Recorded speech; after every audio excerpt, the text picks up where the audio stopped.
ว้าวขอบุญมาแล้วเซ่ไอ้ปุ้ยอ้างแม่ไอ้ปุ้ยโอ้ยบุญยามลงเลยปุ้ยนี่รถลุงน่ะ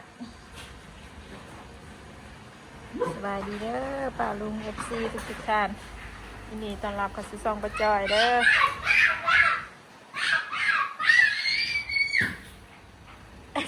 ใช่เหยียบยังมาตุยรถนะอ๋อตื่นเต้นแท้สวัสดีก่อนฉันดีใจนะสวัสดีกับป้าลุงก่อนสวัสดีป้าลุงเหรอดีใจบ่นี่นะ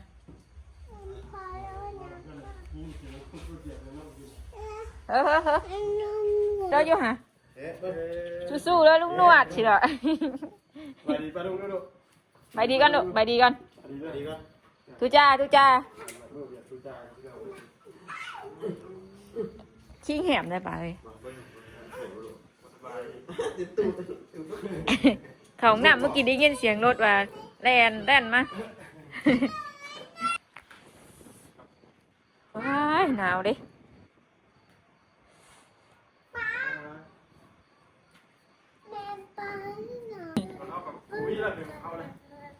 มันโมเมนต์ของเฮาเหรอติโอ้ยเนาะ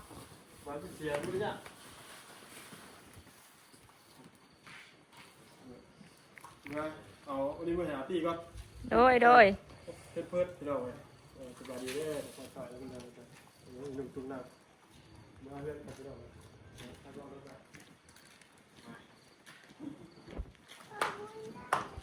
นี่ลูกหนาวแท้ลมเลยหนาวยืนกันมึงส่งรถตูดอะไรมั้งส่งรถตูดอะไรนะทะเบียนรถเราเบี้ยวเลยงานละทะเบียนสิ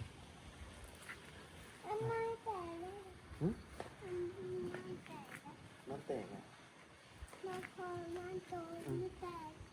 พอแตกอ่ะบ่ได้มีวิวแววเลยบ่หลุดแล้วนะบ่ได้นั่นบ่ได้เห็นชนบ่ยันตกกันเลยเหรอฮะ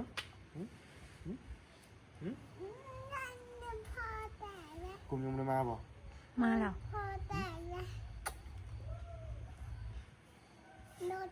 งานดองไม่ใช่หรือเสียงเพลงอยู่สาวเมียนมานั่นดองสาวเมียนมามื้ออื่นบ่แม่นรถพ่อเฮารถเฮาตีนหัวอยู่ห้านผู้ห้านขาผู้เพิ่นบ่เฮ็ดให้ชับไปเป็นมื้ออื่นรถเฮานะเรียกใส่บ่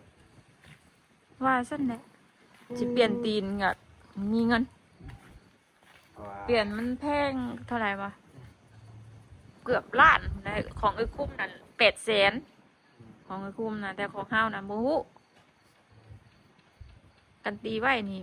บ่แม่น1,400กับ1,500นี่แหละตีเงินครับอย่างเนาะ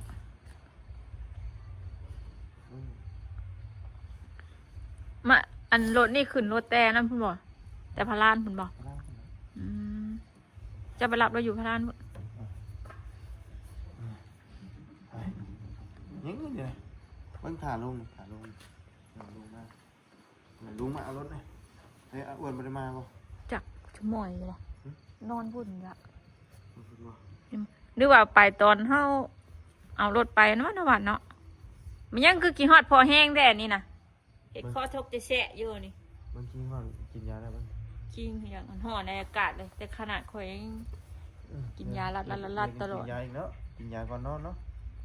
เจ็บคอบัดนี่คน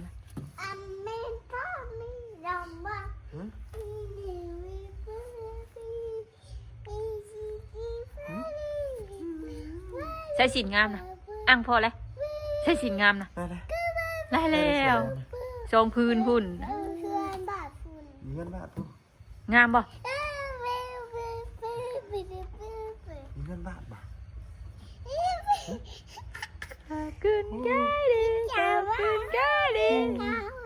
ทางไหมวะมืออื่นพอปุ่นไปปะบ้านจากหอมนะหอมให้ชื่นใจรถมื้อนี้นะ ชื่นใจชื่นใจเจ๊ เนี่ยมามันก็อยากกอดพ่อมาพอว่าได้สิหรอ โอ้ พอว่าได้นี่สิหรอ เบิ้งมันขูดบอลนี่เบิ้งขูดบอลนี่เจ็บบอลนี่โอ้เบิ้งเลยโอ้ขี้เหือนขึ้นมาเลยเฮ้ยเรียบเลย เบิ่งเบิ่งเบิ่งเบิ่งเบิ่งอยู่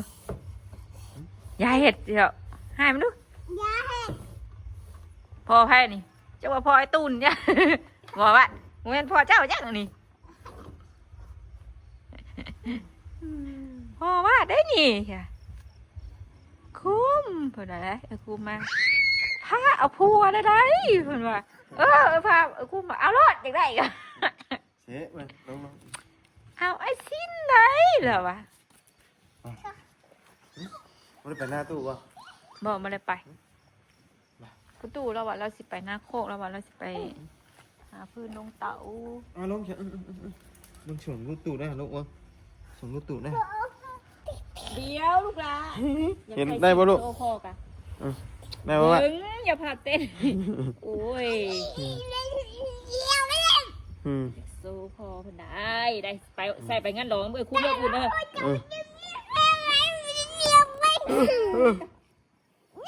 คือมันยิงกันได้แค่ หายโอ้หายยืนน่ะ ยิงจันบ้าน ยืนยืนเอายืนเอา งามมาพอเชียว เนี่ยอยู่เบิ้งชินแบบนี้นะเบิ้งใช้chất chứa này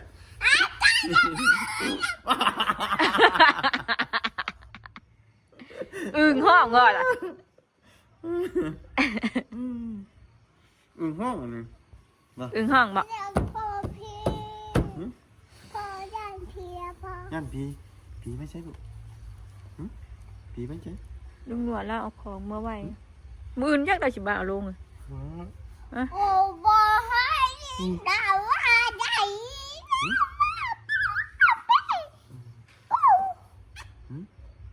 เอฟซีว่าพอบุญมาเสียใจเลยว่ะ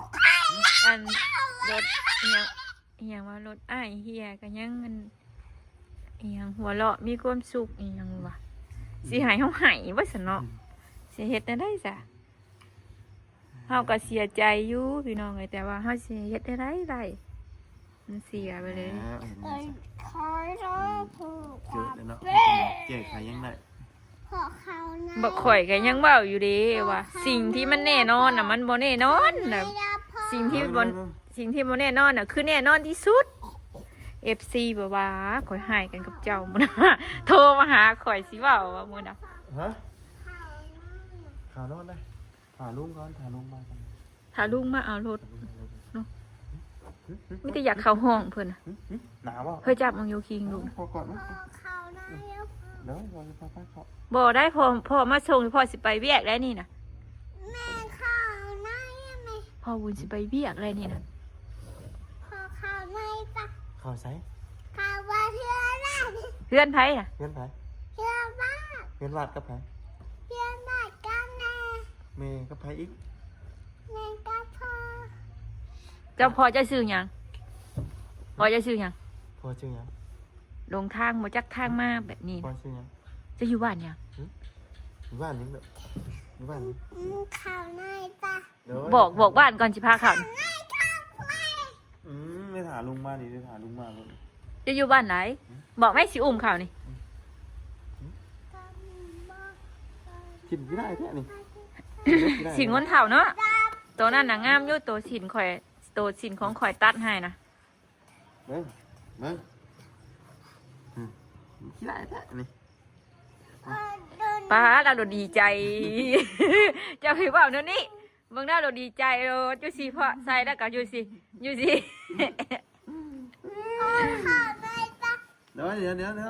ลูกข่าวก่อนมาใช่ไหม เข่าถาแล้วบ่ ถาม ลุงไป เขาถามแล้วบ่ เดี๋ยวมาที่มาลุง เดี๋ยวเรามาไปชิเผามานุ เดี๋ยวน้อง เดี๋ยวลุงเรามา เดี๋ยวลุงเดี๋ยวมา เดี๋ยวเพิ่นมา เดี๋ยวเพิ่นมา อย่าเบามันเล็ดค่ะเด้อคือเด็กน้อยเบาบ่ได้ไผก็เบาบ่ได้ โอเค มีแต่โรยแล้วก็เพิ่นนะลูกเด้อ น้อย ป้าเพิ่นนี่ แม่น น้อย บ่ให้เว้ามันไผคือกันสิเป็นน้องนั่นน้องนี่ก็บ่ให้เว้าเด้อ น้อย แม่เขาน้อยตา หนาวอ่ะหนาวอ่ะ เขาน้อยตามัน ไปจะไปเดี๋ยวนุ่งหนวดออกมาจะมาเอาลงไป เรามาแล้วก็ห้องนะบ่ ไป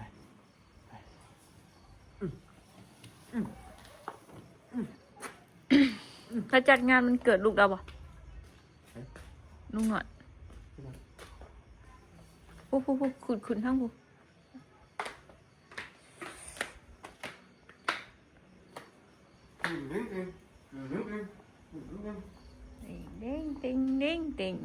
ติงจะชื่อยังไงอยู่ว่าจานะ ชื่อ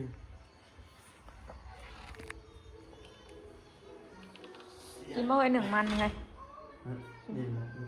จะกินข้าวอะไรกินข้าวกับหยัง ปีเป็ด ไม่ใช่ไปชื่อไข่แมลงมา อยู่ในรถนะจิ๊บ จะกินปิ้งเป็ดอยู่ใช่ ดูเห็น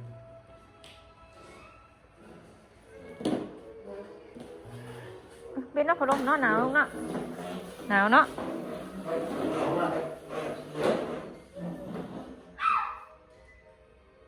พอเมืองโยมานี่พ่อเมืองโย ไอ้พอดได้ไหน พ่อได้นุ่งสินนะ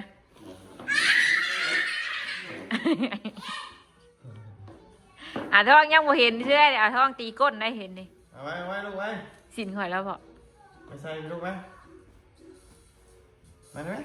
ซื้อมาแต่ไทยอีกอันที่ข่อยผ่ากับเจ้ามาอะไรพอจืออยู่แล้วว่าให้เจ้าถือมาให้ก่อนที่ถ่ายก็มาให้ลูกเจ้าใส่เพราะ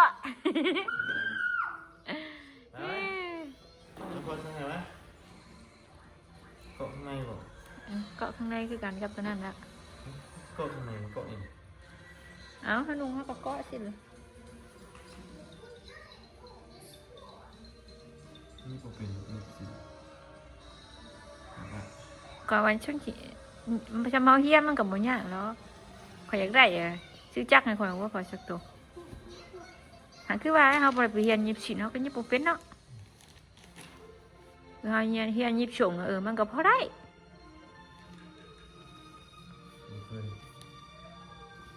ปืน15,000เลยพอ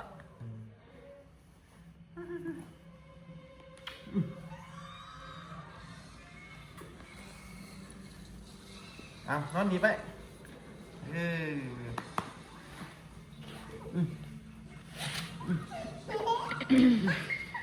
มาใส่ไปดองนะแม่ว่าบาดมืออื่นนี่ ไปลองไปลองกันเมียนมานี่โอ้ยสาวร้านนี้จีบ่นุ่มน้อยใหญ่ๆนายสาวนุ่มใหญ่ๆเลยสาวเมียนมานายเพื่อนคุ้มน่ะแม่นบ่คุ้มเพื่อนมึงบ่ เรา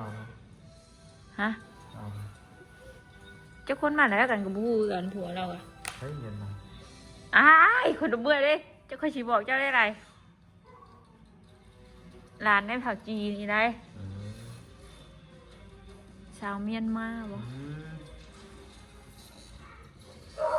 หันลุงมาเลยมา มา ไปเปิดมึงโยหันเรามาเอารถแล้วบ่ เงินบ่ มาเข้ามาบ่ ลุงบ่ แม่นบ่ลุงหัวแม่นบ่ ลุง แม่นบ่ยังไม่ได้เอา ปิดไปน้ำหนึ่ง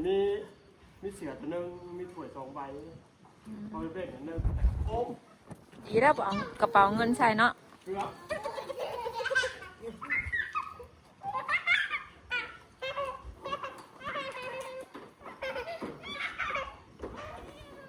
ไปย่างกันน้ำเมย์ไว้เราจะเอารถลงไว้ มึงไงสิ เนี่ยอ้าวยังใส่ชิ้นหรือเปล่าเนี่ย ใส่ลูกจิบเจือแน่ตัวไอ้เสียอยู่น่ะล่มนะฮะ เอ๊ะเบิ้งไว้พอก็ไม่ไหมได้หรอใช่ได้นี่นะใช่ได้ มันรุดข้างในบ่ มันก็ได้ มันมีโขหน่อยมันอยู่ เบิ้งว่าเบิ้งพอสิก็ให้ทุกเดือนให้ว่าเบิ้งผมไม่ใช่สิ่งด้วย ทะเบียนรถจนเบี้ยวนะสิออกอื่นจัก มึงออกมาถึงมาดิ หมู่ออกได้หมู่บ้านนี่นี่93จังนี่เนาะ ให้ว่า เฮ้ยตอนซื้อไปตอนไปมอบออกได้นี่ บ่ ออก09เลย เอ เมื่อซื้อไปนะ เบิ้งแม่นั่นนี่ป่ะนี่ ก็จะเป็น นะได้แล้วเบิ้ง เอาไปเนาะก็ยังใส่ลูกเปลี่ยนอยู่จักข้อขาขวางจักข้อขาซ้ายมาดิ ฮักก็ดัง ยังกอไก่แท้ก็อยู่ก้อนนี่มันต้องเป็นทั้งน้ากับมันเลยนะ โอ้ย อะไรลุงบ่ แกมันนุ่งบ่ได้ก็เอาออกซะลูกเอ้ย ก็พี่นั่นนี่ก็กระเซียนมาก นุ่งโจงโยอยากนุ่งอ้างพ่อ ตกนะตกพอหรือเปล่าตกเลยไปจิตว่าก็เลยก้น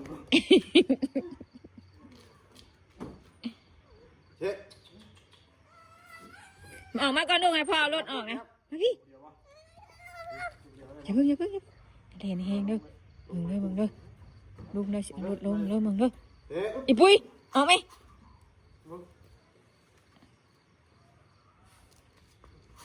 ปึ๊บ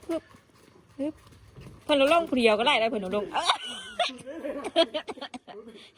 มึงได้รถเพิ่นร่มได้ โอ้มีเทคนิคการเป็นคนนั้นหลวงพ่อนะมาจะเจ๋งก็ไปเรื่องไปผม จน เราคนท จนดื่มว่าอะไรที่ลุงยัง ำเดี๋ยวเดี๋ยวลงหาจิ้งเขาคำแต่ว่าแบบมันประหยัดของเลยแหละ อิ่มไปวัดแน่เนาะ แม่แล้วมันต้นหนาตาดีเลยมันบริไกลบางคอยจอดรถนะซ้อมรถเนี่ยก็ไปหาสุดเรื่อยเจ้าอย่างเงี้ย เกือบได้ดึงเว้นดิ ว้า ได้แบบพูยไว้ในยันบุ่มทุกคนเนาะ ว่ามันไปว่าเขาหัวเห็นเลยมันไปไกลเลยมันออกไปไกลแล้วเขาหัวเห็นเลย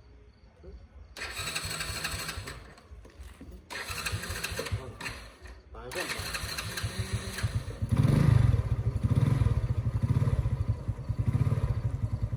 ฮะเมื่อป้าได้ป่ะเนี่ย ด้วย ฮะมาจอยแล้วจับกล่องให้รัวพี่น้องไว้ ไปดีดุงหน่อย เอาไปดีกันลูกไปดี งาม จะมาดีป้าดุ้งแล้วมาทำป้าเมื่อป้าเลย เบิ้งหนวดเด้อสู้ๆเจ้าสู้ๆหาเงินซื้อไหมเห็นแล้วมันเป็นไร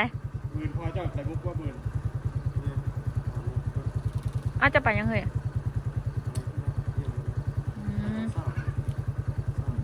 หมดว่าจะไปยุบหน่อยก็ต้องเบิ่งไข่เราไข่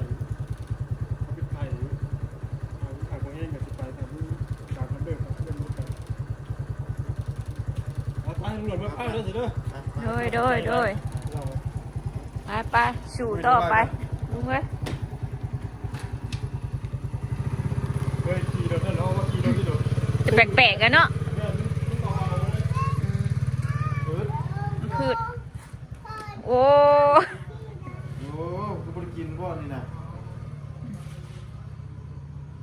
เอาไว้นี่แต่ว่านี่บ่ บอกแล้วหวานค่ะเพิ่งอุ้มออกมาแม่กินบ่แป๊บซี่กินบ่แม่แป๊บซี่อยู่ ไป เอาลงมาแม่โคค่ะมึงนะน่าสิไปปะแล้วแวด เอาไข่มดแดงนี่เอาเนี่ย70,000ได้หน่อยนี่ โอ้ชื่อทำไม อยากตอนอยู่นะมันยืนลงบ่ยาก ชื่อทำไมขายบุแรงอ่ะ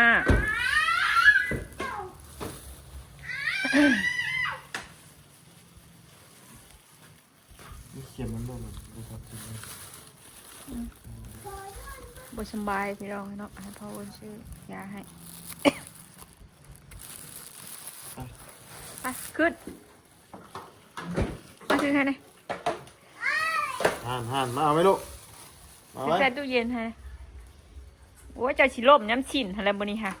เมืองคักเลย ไว้เด้อหนาวเด้อเจ้าม่วงบอล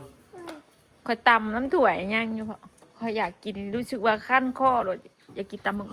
ล่มในลูกล่มในลูกสินมันเตยหัน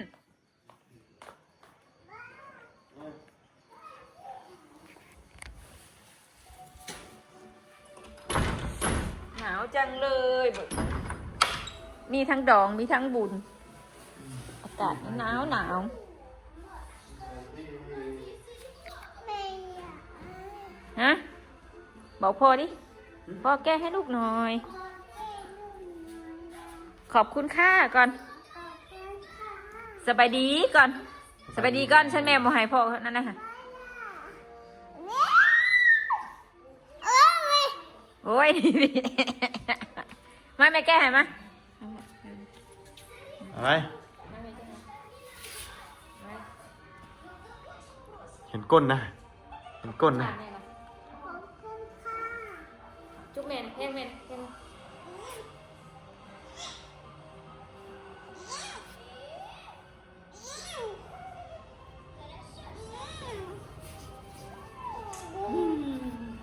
จุ๊บ จุบูจุบู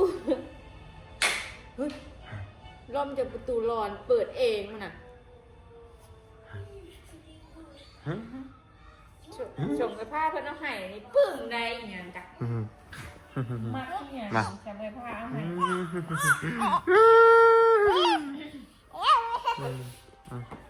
มาแม่ไว้ให้มาแล้วจังใส่พี่ใส่ตลอด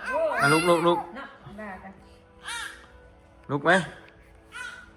ไอ้ลุกดีๆในช่องไม่ปิวเลยนี่ในช่องไม่ปิวเลยนี่เห็นแล้วนี่ มาพ่อมาไปสบายไปแล้วสบายดีเด้อป้าลุงเอฟซีทุกท่านเนาะไปแล้วบ๊ายบาย ดี